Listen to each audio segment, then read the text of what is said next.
윤석열 대통령과 이준석 대표 간의 그 갈등 계기가 됐던 윤핵관 문제는 어떻게 보시나요? 그래서 뭐 사실은 우리 윤석열 지금 대통령이 정치를 하겠다고 결심을 했을 때 제일 먼저 만나서 정치적인 협의를 했던 사람들이 지금 이준석 대표가 얘기하는 윤핵관들 사람들이에요. 윤석열 대통령께서 그 사람들에서 영향을 굉장히 많이 받은 것도 또 사실이에요. 그러니까 그 사람들이 또 자기 나름대로 대통령의 가장 측근인 것처럼 행세하는 것도 또 사실이고, 그러니까 이제 그 사람들이 좀 정치적으로 현명했으면은 그러한 것에서 자기네 스스로가 좀 탈피하려고 애를 써야 되겠는데, 지금 우리나라의 정치인들의 생리가 뭐냐면 누가 최고 권력자하고 가장 가까운가 하는 걸 이걸 과시하고 싶은 거죠.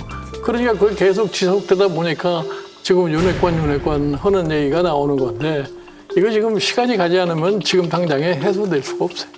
저는 이번에 이준석 대표가 이제 기자회견 하면서 윤핵관 얘기한 거는 참 안 좋은 모습이었다고 봅니다.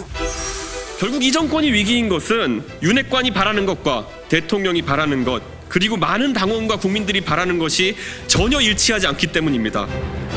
소위 윤핵관이라는 사람들이 모두 우리 당의 우세 지역구에서 당선된 사람들이라는 것은 결코 우연이 아닙니다. 윤핵관들이 꿈꾸는 세상은 우리 당이 선거에서 이기고 국정 동력을 얻어서 미래 세대가 바라는 가치를 실현하는 그런 방향이 아닙니다. 그저 본인들이 우세 지역구에 다시 공천받는 세상을 이상향으로 그리는 것 같습니다. 제가 개인적으로 수모죠. 왜냐하면 하는 거를 다른 사람 있는 자리에서 하는 거거든요. 그 사람들이 그걸 듣고 나서 대통령이 이준석을 별로 안 좋아하는구나, 그러니까 쟤 때려도 되겠다면서 그 다음에 이제 소위 윤핵관과 윤핵관 호소인들이 절 때리기에 들어오는 약간 지령 비슷한 역할을 한 거거든요. 만약에 이준석 대표가 거기서 이런 얘기를 안 하고 저도 큰 책임이 있습니다 하고 이제 한 발 빠졌으면 어떻게 저기만 책임을 묻냐, 이쪽에도 좀 책임지는 모습을 보여야 된다, 이게 나오는데, 그리고 뭐 이 윤핵관들이라고 지칭된 분들이나 대통령 입장에서나 이준석 대표가 저렇게 얘기했는데 사퇴하거나 자르면은 이준석 대표가 승리하는 거거든요. 더 어려워졌어요, 물러나기가. 어떻게 보면. 그러니까 집권 여당이 이 정도 갈등이 있어서 당대표가 책임지고 물러날 정도가 되면 저쪽도 물러나야 되는데, 그런 결과를 가져오려면 정치력을 발휘를 해야 됩니다. 이준석이 왜 나한테만 그래, 쟤들은 이렇게 얘기를 하면은 저쪽 더 못 나가는 거거든요. 그러니까 정치가 진짜로 작동을 못 하고 있는 거죠. 이게 근본적으로 이 정치력의 부재가 오는 날 이런 사태를 가져온 거예요. 그러니까 우리 이제 이준석 전 대표의 경우는 이 사람이 남의 얘기에 대해서 인내하고 참지를 못해. 그 누가 뭐라고 얘기하면 거기에 대해서 반드시 반응을 보이는 그런 모습을 보이기 때문에 이건 조금 좀 문제가 있지 않나, 나는 그렇게 생각을 해요. 그걸 참고 견뎠으면 오늘날 같은 사태가 발생하지 않았을 수 있었을 때. 그러니까 사실 그 윤핵관이 문제거든요. 왜냐하면 저는 그 대통령 비서실 보고 깜짝 놀랐거든요. 아니, 대통령 비서실 왜 저래? 대통령이 사과했는데 그 다음날 딱 나와가지고 사과한 거 아니다라고 얘기를 한다든지. 집중호우로 고립돼서 소중한 생명을 잃는 안타까운 사고가 있었습니다. 다시 한번 희생자의 명복을 빌며 불편을 겪은 국민들께 정부를 대표해서 죄송한 마음입니다.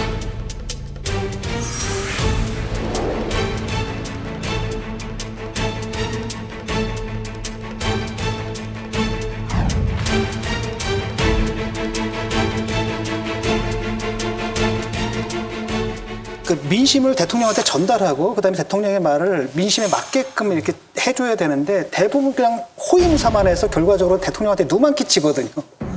그런데 그 비서실 누가 임명한 거냐 했더니 원래 비서실장이 와가지고 이렇게 임명하게 됐지 않습니까? 그게 아니라 그냥 다 세팅해 놓은 다음에 한 사람 갖다 앉힌 거 아니에요. 근데 그걸 누가 있는 장재원 씨가 한 거잖아요.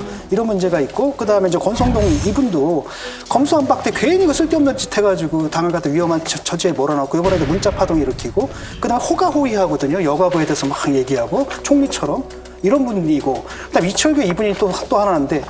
지지율 떨어진 이 원인을 찾는데 재밌더라고요. 첫 번째가 뭐냐면 당이 뒷받침 못 해줬기 때문이다. 당 대표가 문제다. 이게 첫 번째 이유고요. 두 번째는 언론이 문제다예요. 세 번째가 뭐냐, 여론조사 기관이 편파적이다. 윤석열 대통령 지지율이 지금 20%대까지 좀 떨어지지 않았습니까? 네. 그 원인을 어디에서 좀 찾고 계세요?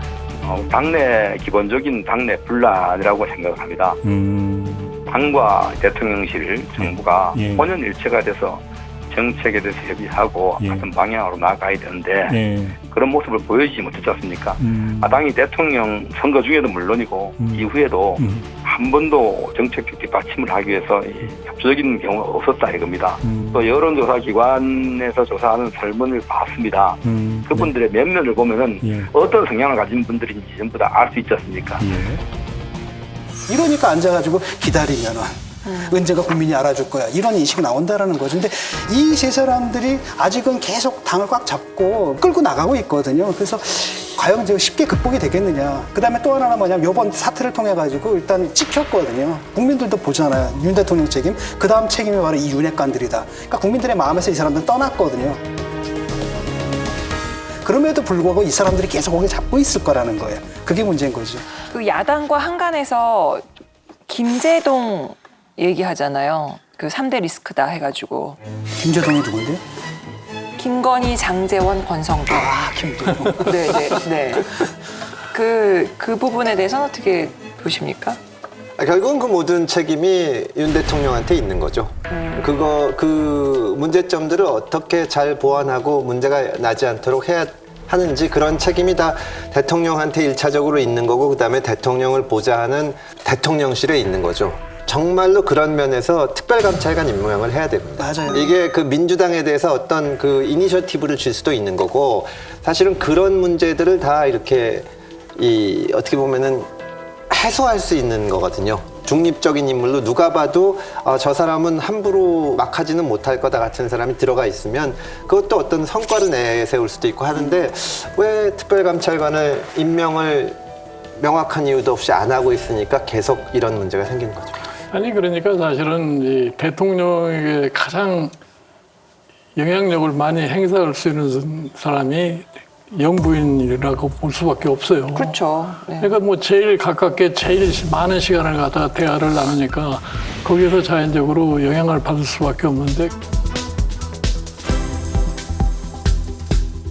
그 영향을 갖다가 대통령이 어떻게 반응을 보이고 처리를 하느냐에 달려 있어요. 내가 옛날에 대통령을 모시고 있을 적에 하루는 대통령이 나보고 당신 우리 집사람 교육 좀 시켜 그렇게 그러더라고. 그래서 제가 어떻게 영부인을 교육을 시킵니까? 그랬더니 아마 당신은 교육을 시킬 수 있을 거야.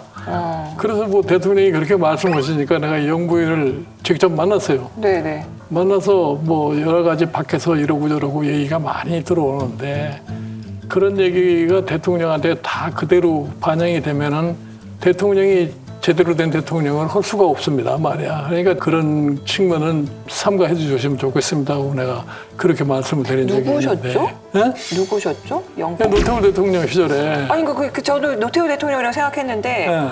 그 영부인이 그때 뭐 말이 있었어요? 아니 그러니까 이제 예를 들어서 그 당시에 이제 내가 그 재벌 부동산 자진 매각을 할 때예요. 그러니까 그 해당되는 부인네들이 대통령 영부인 찾아가서 뭐 못된 경제수석이 이런 짓을 한다고 많이 얘기를 했을 거 아니에요. 그러니까 자연적으로 그 영부인이 대통령한테 그런 얘기를 하니까 대통령도 답답한 거지. 그러니까 날 보고 이제 그런 얘기를 했는데 그 이후로는 오히려 아주 관계가 굉장히 좋아져가지고서 하여튼 이 좀 쓸데없는 얘기가 자꾸 이게 들어오는 이런 걸 갖다 방지할 수가 있었는데 지금 사실은 이제 윤석열 대통령의 그 참모들이 실질적으로 그런 얘기를 갖다가 직접 할 수 있느냐 하는 것이 지금 사실 문제예요. 근데 그런 여건을 대통령이 만들어주지 않을 것 같으면 그건 전혀 불가능하다고 생각하는 겁니다. 그래서 사실은 이 대통령을 모시고 있는 참모들이 대통령한테 제대로 이 박해 사장을 갖다가 욕을 먹더라도 전달할 수 있는 그러한 소위 용기들을 가져야 되는데 과연 그런 용기 있는 참모들이 있느냐 하는 것이 좀 걱정인 거죠. 한동훈 장관은 혹시 어떻게 평가하세요? 아니 제가 이제 한동훈 장관이 그래도 오랜 동안 친교가 있으니까 그래서 자유스럽게 대통령한테 얘기할 수 있는 사람이 아니겠느냐 이렇게 해서 내가 어느 언론 법학기관에 가서 얘기를 했더니 네. 어느 변호사가 나한테 문자를 보내면서 아마 한동훈 장관도 못 올 겁니다. 보내더라고.